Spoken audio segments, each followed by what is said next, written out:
seated at the table. I'm just going to give everyone a moment to get settled into the Zoom, logged on. My name is Molly Gray. I'm really happy to serve as your Lieutenant Governor and to be hosting a bi-monthly Seat at the Table series.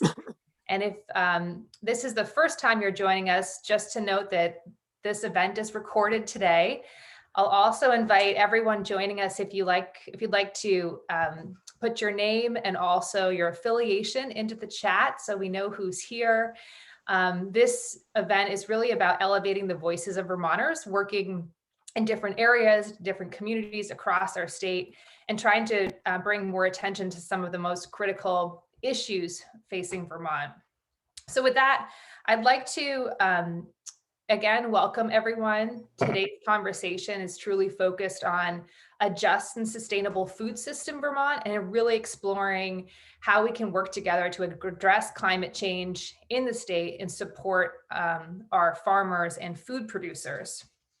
Before I begin, I'd actually like to start today with a land acknowledgement, specifically because we're talking about agriculture, because we're talking about our working lands.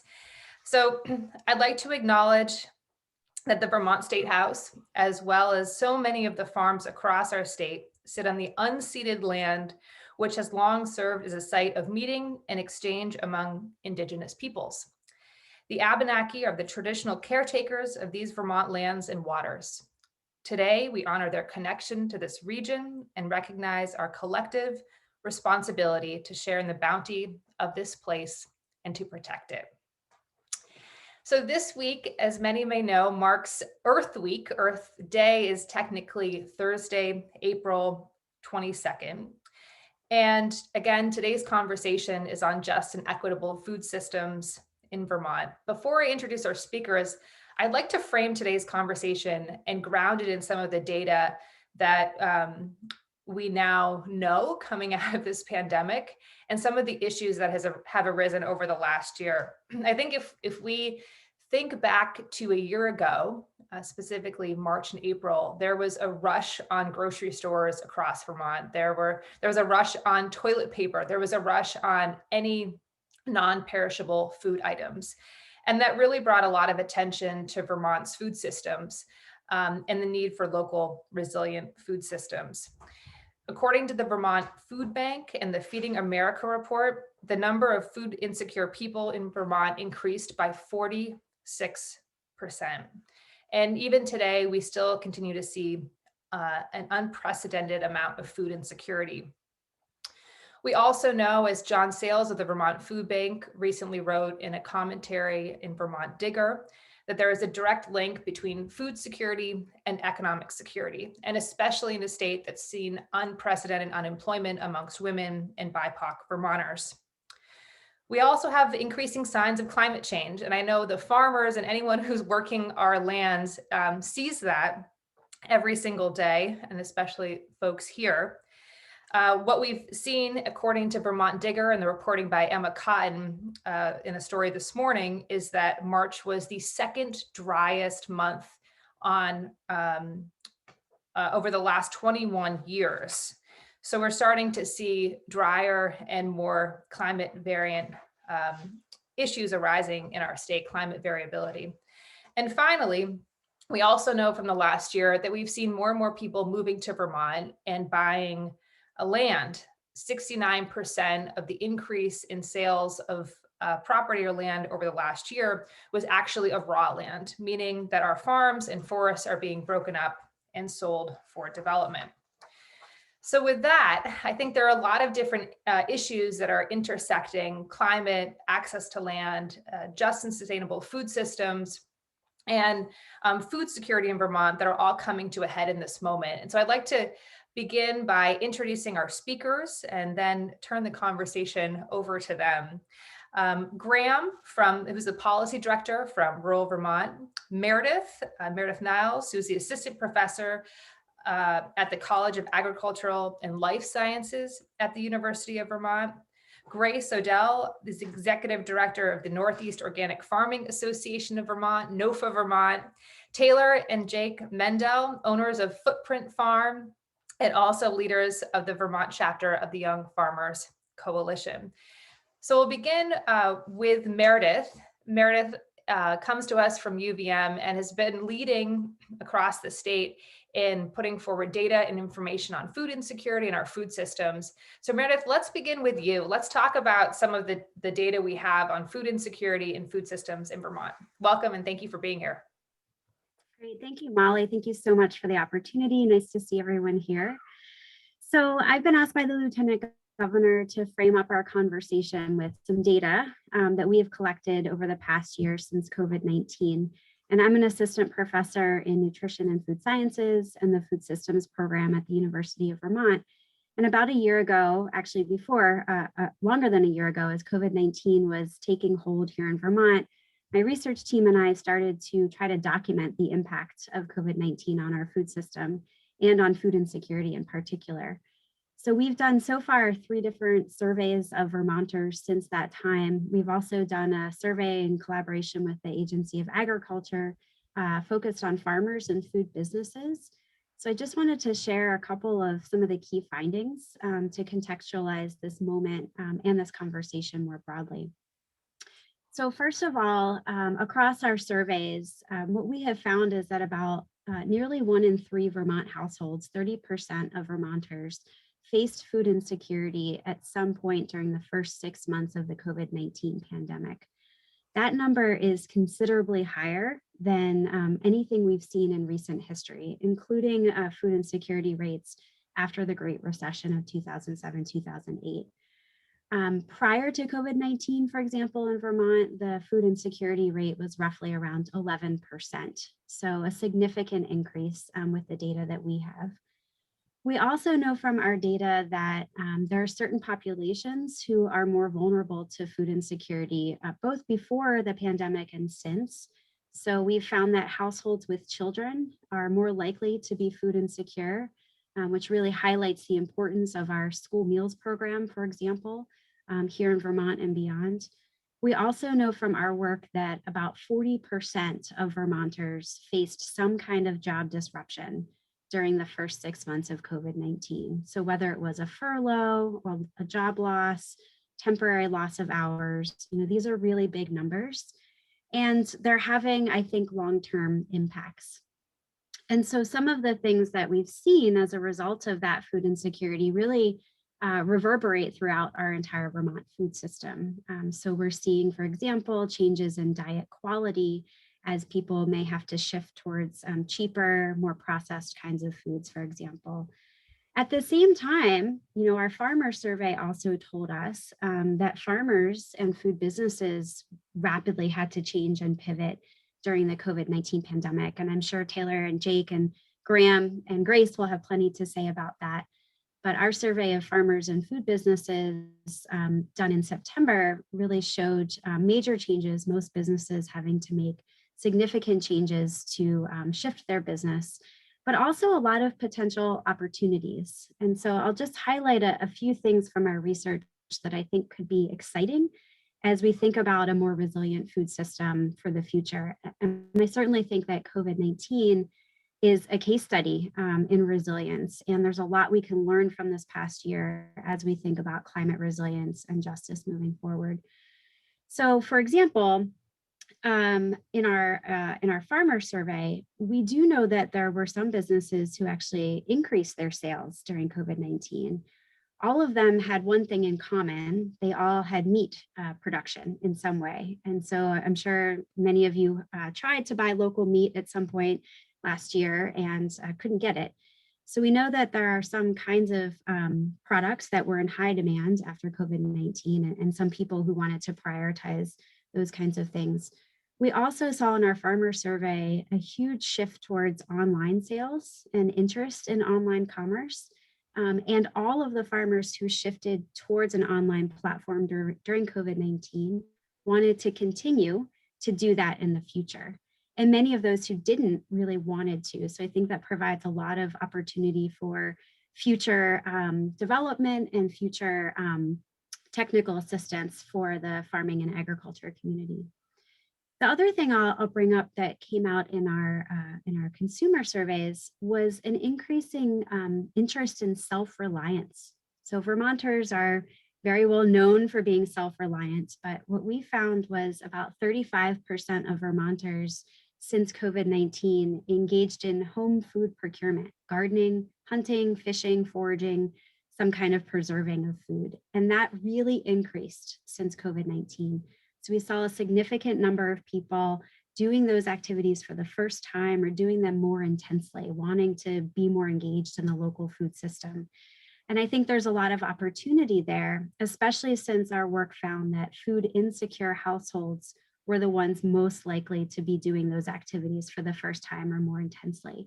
So I think it provides a lot of potential pathways and opportunities to think about how we connect our food security needs and goals with home food procurement and local food systems, how we can better support farmers in their efforts to address all of those issues.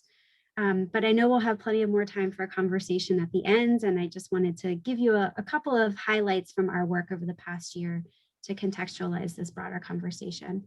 So thank you again, Lieutenant Governor Gray, for the opportunity to present this morning, or this afternoon. It's afternoon already.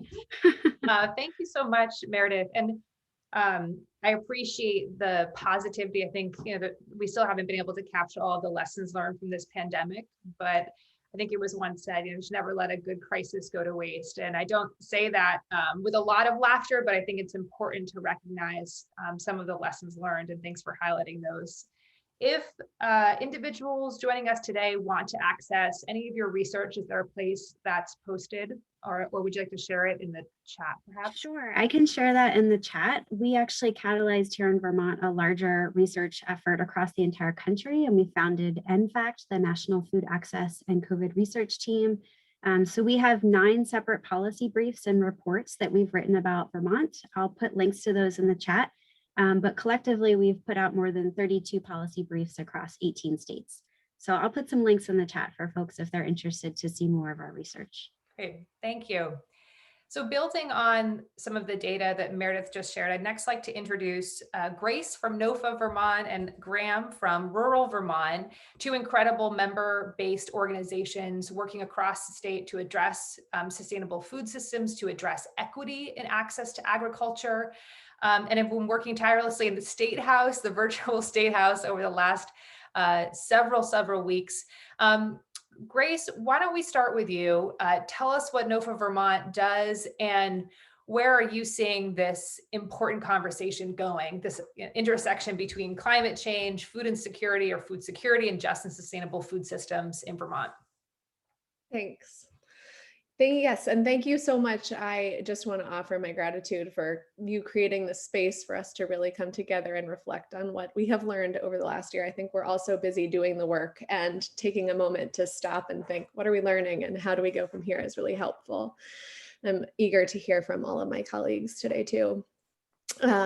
So NOFA Vermont is a statewide organization. We were founded 50 years ago this year by a group of farmers who believe that they could do things differently and that we could build a food system that nourishes people and planet. And our mission is to promote organic farming practices that are really centering economic viability for farmers, ecologically sound practices that will heal the planet and that are socially just.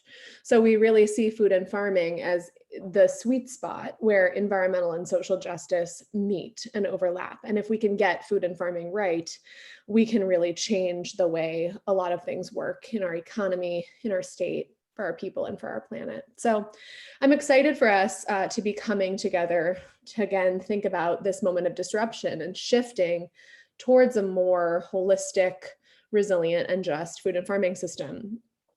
As we take seriously how we're going to feed all of our community and care for our planet, Vermont can strengthen our local economies, addressing a lot of this insecurity that Meredith already raised.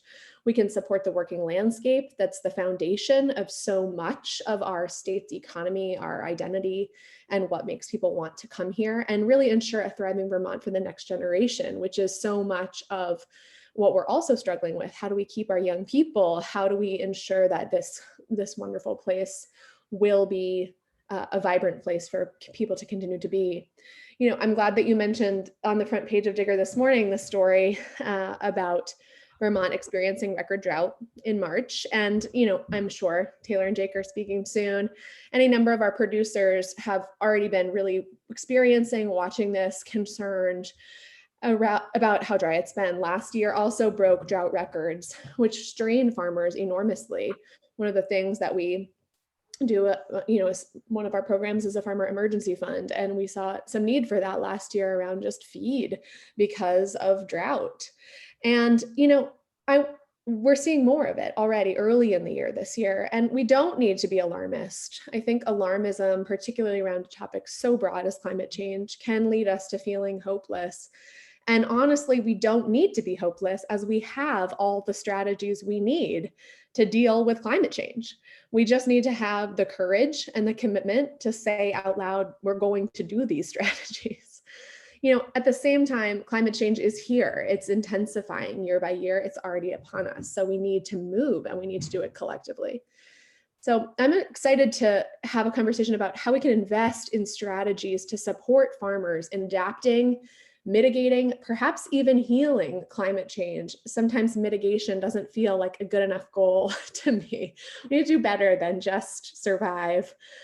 We can build a more ecological, we can push back on ecological decline.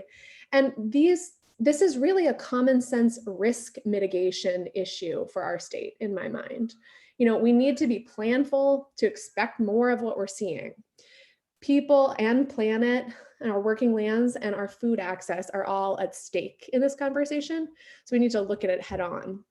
We know that certain farming practices, organic farming practices, and regenerative farming practices can help to regenerate soil, sequester carbon, and strengthen ecosystem health. We also know that local supply chains were the ones that were strong when national supply chains this past year were tested and proved brittle, especially in those first weeks and months of the pandemic that you mentioned. You know, food and farming planning is an ecological and just social risk issue. And for a future that's surely going to have more of these stress tests, not less, you know, we need to be serious. Vermont has a history of being a national leader. Thanks to Senator Leahy, we were the state that helped to write the National Organic Program standards, and we moved the national conversation forward enormously on best practices in agriculture back in the 90s. Through continued farm to school work and leadership, we continue to set a national standard. We can build on that reputation and be bold in our investments for this just and verdant food and farming system. So how do we do this? Vermont farmers and farm workers are still those on the front lines experimenting with adaptation, keeping communities fed and land stewarded. Farmers buddied up. One lesson that was so important that you mentioned, Meredith, is creating these farm stands and shared distribution methods that kept community members fed. One extremely important lesson that I saw was this one of mutuality. You know, how can we actually support each other in thriving and in showing up for our neighbors and not position in conflict, but work together as a farming community. We need to center their voices and these strategies in how to move forward. We need to do more to incentivize and reward best practices around ecology, ecosystem health, and carbon sequestration. We should similarly incentivize just labor practices and good quality of life standards for farm owners and farm workers. We could support access to local and organic food for all Vermonters, working with efforts in schools and across all publicly funded programs and institutions to support quality food access. And, you know, set the bar for the nation in all of these ways. As we know, working landscapes and agricultural community is the backbone of Vermont, and we want to keep land stewarded.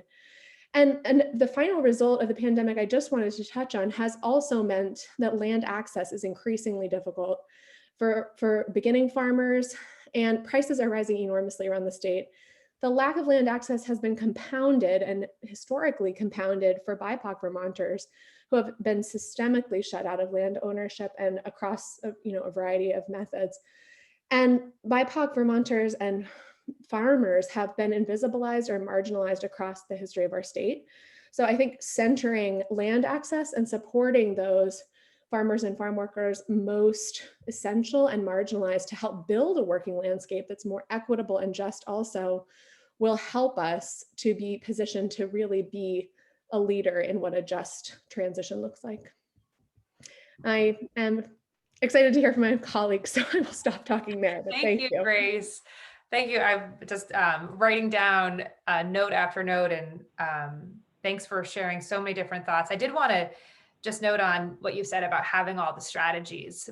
And it's interesting. And if we think about our response as a state to this pandemic, we really quickly trusted the science, we acted with urgency. And again, I hear from farmers, I hear from folks who are working our lands day in and day out saying, if we trusted the science when it comes to climate change, would we be acting with as much urgency or more urgency in protecting our land, protecting our environment? So I think there's a lot of lessons learned, and also in just how we respond to science as we move forward. I'm next going to turn to Graham, introduce Graham from rural Vermont. Graham, it's a pleasure to have you here today. I know you've been also working in the State House tirelessly, working on land access bills, working on equity issues for farmers, and working on growing resilient, strong food systems at the local level. So thanks so much for being here. Absolutely, and thank you, Lieutenant Governor, and thank you, Taylor and Jake and Grace and Meredith. It's great to see you all here and hear from you today. So again, my name is Graham Unangst-Rufenacht. I'm Policy Director at Rural Vermont, and I'm also a small farmer, grazer, agricultural researcher here in the Marshfield-Calais area of Vermont. And gosh, Grace, you covered so much ground. That was awesome. Thank you. I'm just going to quickly say that I'm one of the many people in Vermont who struggle with internet connection. So if you see my video go out, I am just trying to maintain my audio connection. And the consistency of my ability to communicate with you. So I apologize if that's the case. So for folks who aren't familiar with rural Vermont, we were founded over 35 years ago in the mid-1980s. And at the time, there was what was known as the farm crisis, where we were losing a number of dairy farms, on a weekly basis. And, as folks know, at this point, the farm crisis has been going on for, 40 or more years. And at the time, I think we understood it as a unique phenomenon, but we've seen similar trends continue. And over time, rural Vermont has gone from a really grassroots relationship with supporting dairy farmers during the 80s to working against global free trade agreements like NAFTA, GATT, working on food sovereignty issues such as access to raw milk, on-farm slaughter, and the list goes on and on. But given the topic today, I'm going to try to hit on a few different things that maybe Grace didn't, although she was super comprehensive. And maybe I can hit on some of the efforts that are going on legislatively to just familiarize people with some of the stuff happening in the State House. But I would say from a macro perspective, I think that sometimes there's some either-ors framed in the climate change conversations. And I think that rural Vermont feels that we can't holistically or meaningfully address climate change without building and supporting the ecologically and economically viable, bioregionally based, and equitable and just food webs, which Lieutenant Governor has brought us here to talk about today. And I think when we're looking at it from a large perspective, as Grace talked about, we can think about it in different ways, and we can think about mitigation, we can think about adaptation, we can think about transformation, and some of the intersections between these different strategies. But I think that's a really critical lens to bring to our strategies. And they're all necessary. How do we both support mitigating existing problems? How do we support adaptation to changing climate? And not only changing climate, but the social and economic circumstances that people find themselves in as well. And how do we support actions that are truly transformative, which really don't just mitigate the existing challenges, but really work to transform them and create new opportunities for people that will not continue to create some of the same issues we've seen over time.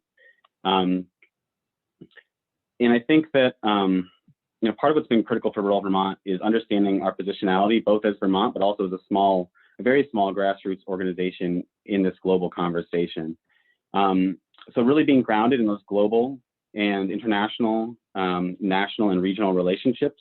I know rural Vermont's become an ever more tight member with Via Campesina, which is International Peasants in Human Rights Network, the National Family Farm Coalition, and the U.S. Food Sovereignty Alliance in particular. And I think those relationships are really important for all of us to remember, just the importance of grounding ourselves in what's happening all around the world, and finding the points of commonality we share with so many other places and peoples, but also the points of difference, because that can help us understand, you know, what's unique about our place and what's unique about others and how to really mutually support one another. One other thing I think, just to frame this from our perspective, is that sometimes we see a dangerous trend in conversations around climate change to become overly reductionistic and to focus on carbon sequestration as sort of the primary components of what we're focusing on. And as we heard today, there are just so many both impacts from climate change and global warming, but there's also so many interrelated aspects of it. And there's a number of planetary, ecological, and social crises that we're hopeful we can really take a more holistic perspective on and bring all together when we're talking about this, from biodiversity loss to global warming to greenhouse gas emissions to inequity, water access and pollution, land grabbing and land access, healthcare, childcare, drought, food security, as we heard mentioned earlier. If we focus solely on carbon, then we really will not be able to create this holistic change, and we will probably create a lot of unintended consequences on the other end as well. So some specific efforts that we're involved in that are ongoing in Vermont right now really have to do with supporting, you know, community scale, democratic means of practicing agriculture, and also bioregionally scaled. So, you know, some of the work that we've been going on is defending the right, try to say this, how do I say this correctly? Defending the foraging of chickens on composting food residuals as an agricultural practice and a priority for implementing the universal recycling law. And that may sound like a niche issue, but what we're talking about in Vermont right now, for example, is the mandate to recycle all compostable materials. And there's different ways of doing that. And there's a hierarchy of what works best for us as a society, from, you know, basically reduce, reuse, recycle. And what we've been trying to encourage and seeing a really economic opportunity in, but also a means of addressing other issues associated with, for example, nutrient loading in the lake, is this opportunity that a number of folks have taken to create egg laying operations where they are bringing in food residuals from their surrounding communities, composting, creating new soil. That material is not being sent to the dump, and are also extremely limiting their purchase in of poultry feed. So one, this creates new opportunities for farms. It creates new opportunities for youth and people being trained in agriculture. It diverts stuff from the landfills, but we're also diverting imported feed, which is a big cost to a farmer, but it's also a big cost to the environment in terms of nutrient loading. You know, we're supporting local efforts like on-farm slaughter regulations and making sure that folks have access to the right to essentially feed their neighbors, especially during a time like COVID, where we have seen extreme bottlenecks in the slaughter and processing industry. I was actually on the phone with my processor this morning trying to figure out what they were doing, not this year, but next year. I just wanted to make sure that they weren't scheduling out next year, 2022. And thankfully, they have not started that. But I know I certainly, as a producer, found my dates and ability to get my animals processed affected. And if we can make it more possible and more accessible for folks to do that at the very local level, having animals killed on farm, processed on farm, we create more opportunities for both food security, but perhaps just as importantly, food sovereignty. You know, the healthcare and childcare and general social support systems aren't stuff that we see a lot of legislative activity on right now. We do see one bill which would hopefully help expand some access to healthcare to some of our community members who do not have positive immigration status right now, which is positive. But you know, some of the greatest stresses that we have seen in our agricultural community have to do with access to healthcare and childcare and these basic support systems that folks really struggle with. And I know I myself have a year-old child here, and you know, during the pandemic, I'm sure just like many of folks, we've been struggling with how do we both work full-time, run small businesses, and provide the care we need for our kids, let alone, you know, come to the decision of having a child in a culture which really isn't very supportive of children. And we see many other peer nations all around the world who provide incredible amounts of support. They really invest in their parents, in their youth, and think of the kind of stress that takes off of farm businesses when they know that their health care is provided, when they know that their child care is provided, when they know that their higher education is provided.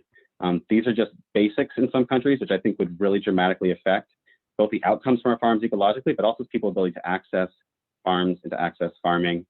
I know I'm reaching limits to my time, but I do want to mention just a couple things that are in the legislature which are not gaining much traction, could really use their support. We're not headlining them, but the BIPOC Land Access and Stewardship Opportunity Act is an effort which I'd encourage everyone to look into. It gets at addressing some of these historical inequities, which Grace mentioned, in relationship to Black, Indigenous, people of color folks accessing land and accessing farming through that, as well as the Milk with Dignity effort by Migrant Justice, which really gets to ensuring, from a farm worker-led perspective, that farm worker rights and housing conditions and labor conditions are all responsibly provided for. And it also provides an improved cost or milk price point to farmers. So it's really a win-win. It's an amazing program. There's a lot of pressure right now that we're trying to bring on Hannafords to really come into compliance with this program. And maybe it's best for me to leave it there now. There's a number of other efforts going on. I've really only mentioned a few small things we're working on, but I'm happy to talk more as we go forward, and really appreciate this opportunity. Thanks. Thanks, Graham. I want to piggyback on that and just recognize that this is a first conversation of many more my office hopes to have on food systems in Vermont, on agriculture. We did invite Migrant Justice to speak today. I am very supportive and excited about the Milk with Dignity program. I think there's so much to learn. So we do hope to do a future event with Migrant Justice. And we also invited the Vermont Relief Collective, an incredible organization supporting access to land and access to agriculture for BIPOC members of our community. I want to give them a shout out for their incredible work. Graham, you talked a lot about holistic approach and making sure that as a state, we're not focused specifically on carbon emissions or carbon sequestration, that we're thinking about the impact of climate change from a lot of different angles, as well as sort of adaptation and the transformation that we need to take as a state to address a whole system, from childcare to food systems and beyond. So thank you for that. I did invite Taylor and Jake Mendell from Footprint Farm down in Starksboro to join us today. Taylor and Jake, thank you so much for taking a break from the greenhouse. I know you probably don't have a lot of time, so we'd love to hear from you. I'd love to hear from you on just access to agriculture generally. What does it mean for young farmers in Vermont? How can we remove barriers for the next generation and marginalized groups, including BIPOC Vermonters, on accessing agriculture and growing really strong and resilient food systems? And of course, anything you want to share from the greenhouse, this growing season, what it's been like during this particularly dry March. So welcome. Thanks for being here. Cool. Thanks for having us. We're excited to be here. Yeah. We'll start briefly by describing our own operation, and we are also asked to be here because of our role with the Vermont chapter of the National Young Farmers Coalition, which I was the president for 4 or 5 years, and we've both been pretty heavily involved in that. We did step back this year because we had a baby at the beginning of the pandemic, and pandemic shifting and babies and everything, it was a little much for us to keep going with that. So we're still involved, but in the background, but it does give us a good sense of what is going on in the state and nationally with access to farmland and access to careers in agriculture for younger people. But first, Jake's gonna talk about what we do here. Yeah, so just give a quick background on our farm. We started in 2013, and we started our farm on family land, which is something that we'll kind of loop back to when we talk about land access and how that works for most young folks. And we farm about 3 acres of cropland, of which we grow on 1.5 acres or about 2 acres every year, and then we keep 1 acre in a full season cover crop, and work on kind of building our soil and kind of to loop back into the environmental issues that we've been seeing, and things that we've noticed over the last 8 years is that the better our soil is and the more we can build that up. We have that carbon sequestration piece, but it also makes us just a little more flexible with environmental instability. And if it's a particularly wet year, the more organic matter you have, the better it is able to kind of soak that up and deal with it and prevent erosion. And then in a dry year, it also retains moisture better. So we've seen a really like, it's been very interesting to see how our soil has improved over the years and how that has like helped with resiliency on our farm for the environmental impacts that we've seen, whether it's drought. I feel like funny, every other year has been either the wettest spring on record or the driest spring on record since we started. And this year is now breaking that mold because we'll have 2 driest years on record. But it was like back and forth. So you really have to be kind of ready for anything. But we're a diversified vegetable farm. We do mainly CSA now since our COVID pivot. And then we also raise 10 pigs through the on-farm slaughter thing that Graham was talking about, and sell those directly to families. And another key piece about our environmental experience is that we grow year round, which until a couple years ago used to be a pretty significant thing in Vermont, but it's becoming easier to grow year round in Vermont. It's still not easy because it's completely unpredictable, especially the springtime, but it has been, especially once COVID hit last spring, it was really important for us to have the infrastructure in place to have fresh food available this time of year. So we were able to, last year we were selling to a farm stand, and what we had sold to them, our entire gross sales in 2019, we sold in 6 weeks last year in March and April. So we saw a huge increase in the want and need for local food. And we felt, Jake was saying earlier, we felt kind of like superheroes. People were going to the grocery store and there was nothing on the shelves, but we were able to just keep pulling food out of our fields. And it felt like, somebody said something about, finding the good in a pandemic. And it really felt like we were proving ourselves. We're categorized in the USDA as specialty crops. So we grow all vegetables, but because we don't grow a commodity crop or a singular vegetable, we're lumped into this teeny tiny little piece of agriculture. And it kind of feels like we're not taken seriously on a national level, and to some extent within the markets that we used to have. It was like, oh, they're so cute, they're gardening, they're making food, and it's pretty, it's like this cute little boutique farming. But last year it felt like, no, we are an important part of the agricultural system, and there are a lot of us. And if you get all of us together, we know how to work together. We know how to be nimble. We know how to change what we're growing because the market has changed, and we know how to change how to sell those items. And so it felt really good to be able to bring food to people. We increased our CSA membership from 75, like, oh, you guys are so sweet and we're supporting a local farm, to 183, like, you guys fed us this year.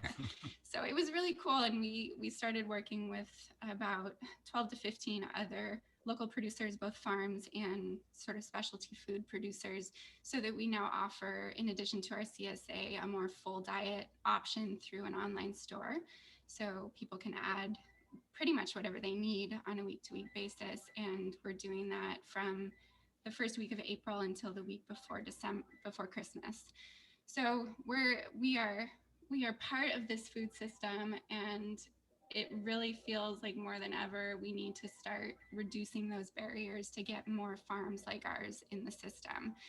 And that is a huge issue, because, like we're talking about, it's a holistic approach. It's not just find land, it's not just find capital, it's not just teach people. We also need, we have a baby and can't find, not that we can't find, I don't even have time to even think about finding childcare. So, a lot of partnerships are sort of broken up once farming partnerships, once a child comes into the mix, because mom has to stay home with the kids. And it's also a minimum wage issue. We got money from the government last year, which was super exciting. And it allowed us to give all of our employees a raise, because we also see that even if a young person is excited and interested in getting into agriculture, there's not really a career path unless you want to be an owner. And so our employees who have no interest or capacity or land, yeah, to run their own farm, it's hard for us to envision the ability to pay somebody a real salary with benefits and health insurance, and for them to be able to say, okay, now I can have a kid and feel like my farm job can support that. That's something we talked a lot about in the Young Farmers Coalition, is like how people age out. You either grow up in like, or like I say grow up, but that's kind of what it feels like. Then you start your own farm, or you age out and get like a real job. And we have been talking a lot about how to create jobs within our local food system that support people and feels like a real job, you know, or a career path, as opposed to just like a stepping stone or something fun to do for a couple summers. Yeah. We could go on, but I think that's I'm just soaking it up, as I am sure everyone listening is as well. And I think farm jobs are real jobs. Growing food is a real job. Agriculture is a desperately needed profession and career in our state. We know that. And with that, I actually just want to thank you, and thank Graham, and thank everyone here who's supporting farmers, growing food, being part of our food systems, for all your work over the last year. Your story about feeding Vermonters is just incredible at a time when there's been so much need and food insecurity. I did have sort of the money questions, as I like to call it, where I get to ask you, what do you want policymakers to do? What is the most urgent need that you see in the state? But what I'd like to do, just given the time, and we have a lot of folks here who I'd like to bring to the table or get to ask questions, is come back to you with that question at 5 minutes before the end, so around 1:25, and make it part of sort of a wrap-up pitch, if you will. I wanted to invite everyone here, if you have a question, please feel welcome to type it into the chat, and we'll get to as many as we can over the next 10 or 12 minutes. I see a question from Annette, and Annette's interested in the overlap with farm organizations and land preservation organizations in Vermont. Specifically, the question is, how do you work, or how should they work, or do they work together, and are their goals in line? So I don't know if there's someone who wants to take this one. Maybe Grace, Graham, can start with you, or Taylor and Jake, if you have any thoughts on the overlap between land preservation and farm organizations in Vermont. Sure, I can hop in there. We work very closely together, I can joyfully say. And one of the things that I really appreciate about the Farm to Plate Network's work over the last decade, and the nature of our state, is that I think we as a farming and ag community are very much in partnership. You know, I feel like I have colleagues at a number of farming associations and land preservation organizations. We each have the specific ways that our missions call us to push and to do work for the state of Vermont, but we do meet regularly on a variety of projects. And I think we're really trying to think about how we can move thoughtfully in the next 10 years. So the Vermont Farm to Plate Network just came out with another 10-year sort of strategic plan with really clearly articulated goals. And so one of the questions we're sitting with as a network is actually, how do we work in a concerted way towards some of these goals, rather than, just meeting and coming together to process whatever's coming up, push for some change as an organized whole, as a state. And that is similarly something that I think is quite unique about Vermont. And yeah, Taylor, Jake, Graham, I think y'all probably have something to add to this.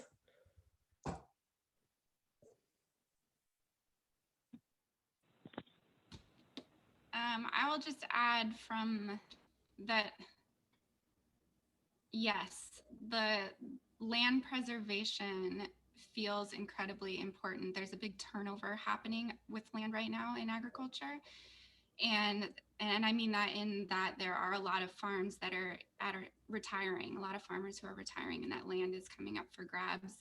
And the hope is that it stays in agriculture, that we maintain the working landscape here. And we know that there are young farmers out there ready to take that land on. But that transition is incredibly difficult for a number of reasons. we did not get land in that way, like through a land trust. So I can't speak to that. I can only speak anecdotally from other people's experience, which means I shouldn't speak to it, except that it is incredibly important. I think the most challenging thing that we've heard is the money gap of what like land is worth here and what people can get for it versus what a young or like even a farm with already a business and trying to buy their own land. There's often some sort of balancing act to do to make it work for all parties, because farming is very land intensive, and there's like Lieutenant Governor was saying that there's a lot of people trying to move here now too, and so there's development to be had and probably more money in that. So Yeah, I think this is certainly a moment where we have to strike the balance, right, between, and Graham, I'm going to come to you because I know you probably have something to say about this as well, but striking the balance between a state where we know we need more young people and we know we need to really think about what makes Vermont a place where businesses can thrive and families can thrive, and we can do that in a way that protects our land and environment, but also making sure that there's adequate land access, right? And that is a huge challenge in the state. Graham, did you want to weigh in on this question before? We have a couple more in the chat. I can just quickly say that, one of my roles over the past 2 or 3 years has been to chair the Farmland Access and Stewardship Working Group at the Farm to Plate Network, which is the network that Grace spoke so much about. So just to give you a grounded example of what that looked like, is that we would have basically quarterly meetings throughout the year. They're open to the public. There are active listservs, which anybody can get on if you go to the Farm to Plate Network website. As Grace said, the network is reorganizing right now. And I think that farmland access and succession, which is also, the reciprocal end of access, as we especially have so many folks aging out of farming, more or less, or just really facing the economic challenges of it. I think ultimately we'll be separating stewardship from access and combining access with succession and equity probably as well, because I think what we don't want to recreate is the current trend in the United States where we have 98% or more of farmland owned by people who identify as white. We would like to see a much more equitable outcome, which reflects who people are in this country. I'll leave it there. So that's like a grounded example of what it looks like in terms of the farm to plate example that Grace brought up. Thanks, Graham. There are 2 more questions, and I'm going to maybe split these up. So the first question is, how significant are CSAs to small farms and farmers? Jake and Taylor, this seems pretty ready-made for you, so I'll pitch that one your way. And then if anyone else wants to weigh in, Meredith as well. And then there's another question about grocery stores, larger grocery stores, and our local farms able to lobby for local produce instead of produce being trucked in from distant locations. And maybe Grace and Graham, that's kind of a bigger question that you might want to address, given a lot of your work lobbying for, advocating for local resilient food systems. So Taylor and Jake, let's start with you, and then maybe Meredith on that first question, and then Grace and Graham on the second.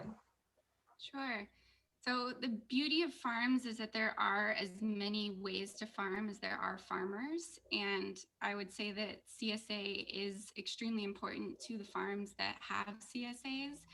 And we saw that importance firsthand in this last season, because our CSA, and it stands for Community Supported Agriculture, but oh my gosh, we felt supported by our community last year. It really showed that as people who've been supporting us financially the last 7 or so years, they came in and anything we needed, they were ready to help us do that. And they were so flexible in working with us with our new systems.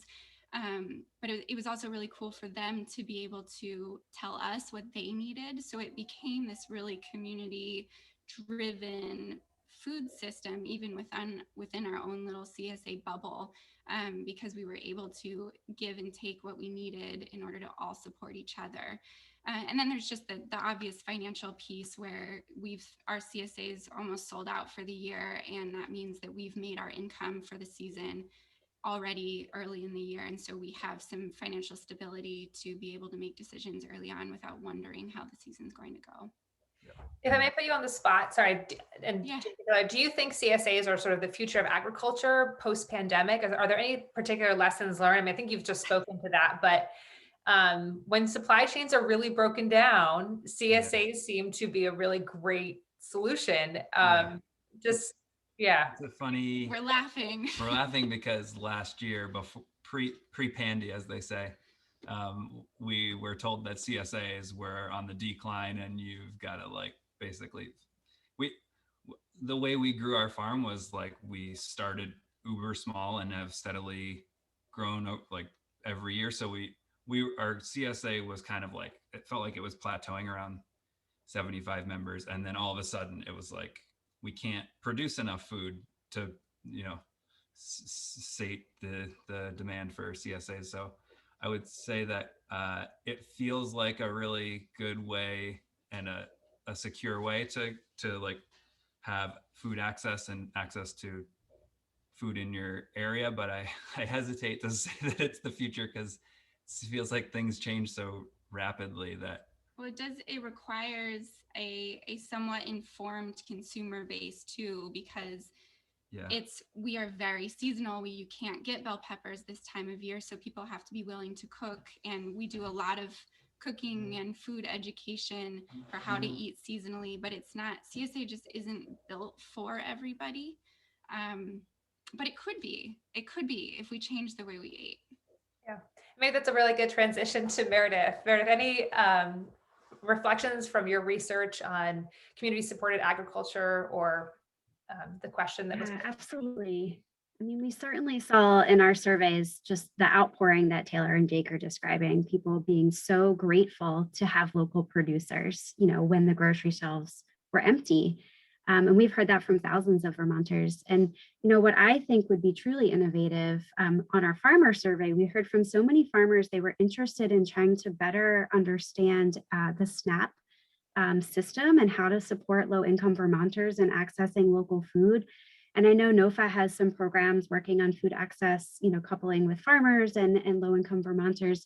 And I think that's a really exciting place for Vermont to lead the way. You know, how do we solve these problems together? How do we provide income for farmers that's consistent, and also provide high quality fruits and vegetables and local food to people, you know, in low income situations? So that is where I think we could be visioning here in Vermont, and try to combine and think carefully about how we can work within our federal assistance programs, but also maybe Vermont assistance programs as well, to meet the needs of all of these people in that way.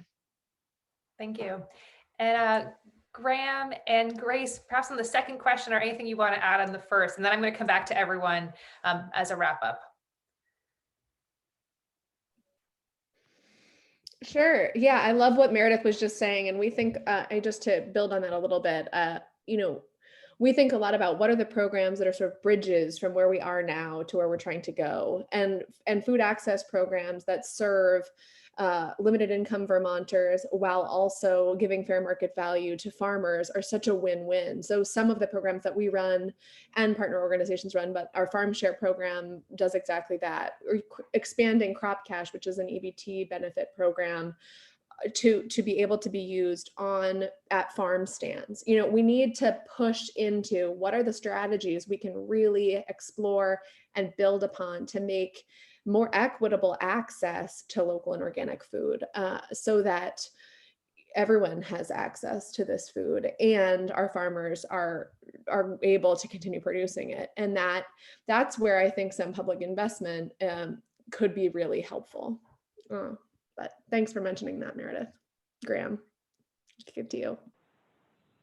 No, I love that comment just about supporting and strengthening public investment in sort of making that access more equitable, to be able to both support the price points that small farmers need, but also the access that the people who can't afford that need. And I think that's one of the big issues with accessing some. I think someone was asking about just the main grocery stores and local food, you know, presence in them. You know, for some producers, that can work, but a lot of it is about price points, and if you can meet a wholesale price point, or if you really need that full-on retail price point yourself. And I think what Taylor and Jake were saying about their cooperative CSAs is really cool. And I think that, that kind of method of looking at different types of farms working together to cooperatively market is something that I think we should all be very interested in and supporting as well.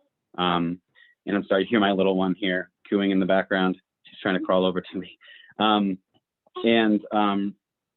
Just going really quickly back to the land access question, she's being pulled away. The one thing to think about too is just alternative methods of access. And I would encourage you to check out the Farm to Plate Ag Strategic Plan. There was a brief which we helped co-author on alternative means of accessing farmlands. That looks like cooperative, co-housing, et cetera. And just to say that, the traditional methods don't necessarily work that well. I see the comment, she was picked up. That was the issue. She wanted to see me and Mama just grabbed her. Graham, if you have a link to the report, that would be wonderful if you could share it with everyone. I guess I'm going to do one last question. This was I think the question I was going to pose after your initial presentations. The question really is related to this sort of golden moment that we have, right? The unicorn moment, if you will, where we have the American Rescue Plan coming to Vermont. There is the American Jobs Plan and a lot of conversation about infrastructure. We're having a lot of statewide, nationwide conversations about public investment. Graham just mentioned it. Grace just mentioned it. And if there is a moment for Vermont, and if the moment is now to really be transformative in thinking about addressing climate change and supporting local resilient food systems, if there were one or two things that you would urgently want policymakers to do today or in the next 2 months or 3 months or 6 months, what would it be? And I know that's hard to put into 1 minute or less, but I'm going to ask all of our speakers to do that as part of a wrap up. And I just want to thank you all again for joining us today. I want to just thank again all the farmers and food producers across the state that have been working so tirelessly over the last year, and especially those who are also navigating childcare and policy making and advocacy. So with that, we're going to go in reverse order. Taylor and Jake, we'll start with you, then we'll go to Graham, then we'll go to Grace, and Meredith, last word from you. Okay, yeah, huge question. For us, any social support program supports farmers. Anything that, to put a broad stroke across and completely generalize in a way that I shouldn't, a lot of times farmers are those low-income people. So any help for healthcare access, any help for childcare, any help for food access, any of those things are also going to help farmers. And it's also going to help people access our food. So the more stable any household is, the more able they are to start thinking about, oh, I'm going to start eating differently. I'm going to cook more. I have time now. I have a reliable car. I'm more stable. I can go out and I can start improving the way that my family eats in that way. So anything. And maybe some food education too, to help get people on the path to cooking and learning how to cook with the seasons and that kind of thing. Thank you. That's terrific. Graham, over to you. Graham +1. All right, Juniper's here with me now. Yeah, I support what, Jake and Taylor said. I think, whenever I have conversations with folks, especially in European countries, these basic social support systems are really critical. And I think having the courage as lawmakers to really invest in dealing with the situation. And I know it's a challenge, but it can really lift all boats, and it's an intersectional issue, et cetera. And I think, my other point would just be process-based. Like, it gets back to that reductionistic point I was making earlier. But can we really be, look at the whole picture, honor the experience and knowledge and positionality of farmers in the working lands community, and also those who have been excluded from that community over time. And the last thing, which I see sometimes presented as a bipolarity, is to understand that ecological outcomes and economic viability on farms, that's not an either or. They're both necessary. And when we ask about creating programs that are going to incentivize farmers for, creating more positive outcomes, it's not about, well, is this program really about supporting economic viability of farms or about positive outcomes? It really needs to be about both, because the current economy isn't not only working for farmers, it's not working for most people in this country and in the world. That's why we're here, and we have to really think about alternative means of addressing that. that are equitable and just. I'll pass it along. Thanks, Graham. And thanks to Juniper too. Grace. Luckily, Taylor, Jake, and Graham have so spoken my mind. I don't need to go on and on. These intersectional issues, universal health care, childcare, relief for student loans, all of these things are going to support our farmers enormously. Similarly, I think that another legislative push could be around publicly funded institutions like schools in becoming leaders in bridging this gap between sort of what the market will bear and what farmers need to survive. And that would be enormously impactful. But everything that's been said, I just really want to echo. Thank you, Grace. And Meredith, last word to you. Thank you, Lieutenant Governor Gray. I just want to echo what's been said. Systems problems require systems solutions, and the social safety net that everyone is talking about here is exactly what would both help solve our food insecurity challenges and better support farmers across Vermont. In our survey, 20% of farmers themselves were classified as food insecure since COVID-19. So these are not separate issues. As Taylor and Jake both said. And I would also just say, I think we still have to stop the bleeding right now. COVID is not over, and the lingering impacts of job loss and COVID disruptions are still continuing. We still have higher than average food insecurity rates, and people still need help now while we also plan for a more resilient future. And so I think it's just important we remember we need to provide help for people currently, but where I would love to see a lot of infrastructure and investment is in our broadband. I think if we can use our funding for broadband, it will help our farmers pivot towards online communities that they told us they want as a result of a more resilient future. It will provide better education access for our children. And then I think that also couples everything with this broader social safety net availability to apply for programs and assistance and public support. So thank you for the opportunity. I'm glad I was in such good company. It's interesting, we all sort of came to the same conclusion. Thank you. Again, thank you to Taylor and Jake, Grace, Graham, Meredith. Thank you to everyone for joining us today. I sincerely hope this is the first conversation of many to come by my office. I look forward to visiting member farms, visiting you, Taylor and Jake, Meredith, staying in touch and continuing to bring our community together around growing more just and sustainable food systems here in the state. It is the start of Earth Week, so I invite everyone here today to support a farm, research a farm, learn more about NOFA Vermont, learn more about rural Vermont, learn more about migrant justice and the Vermont Relief Collective, and many of the organizations doing incredible work across our state on behalf of our communities. So thank you so much, and I wish you all a wonderful week.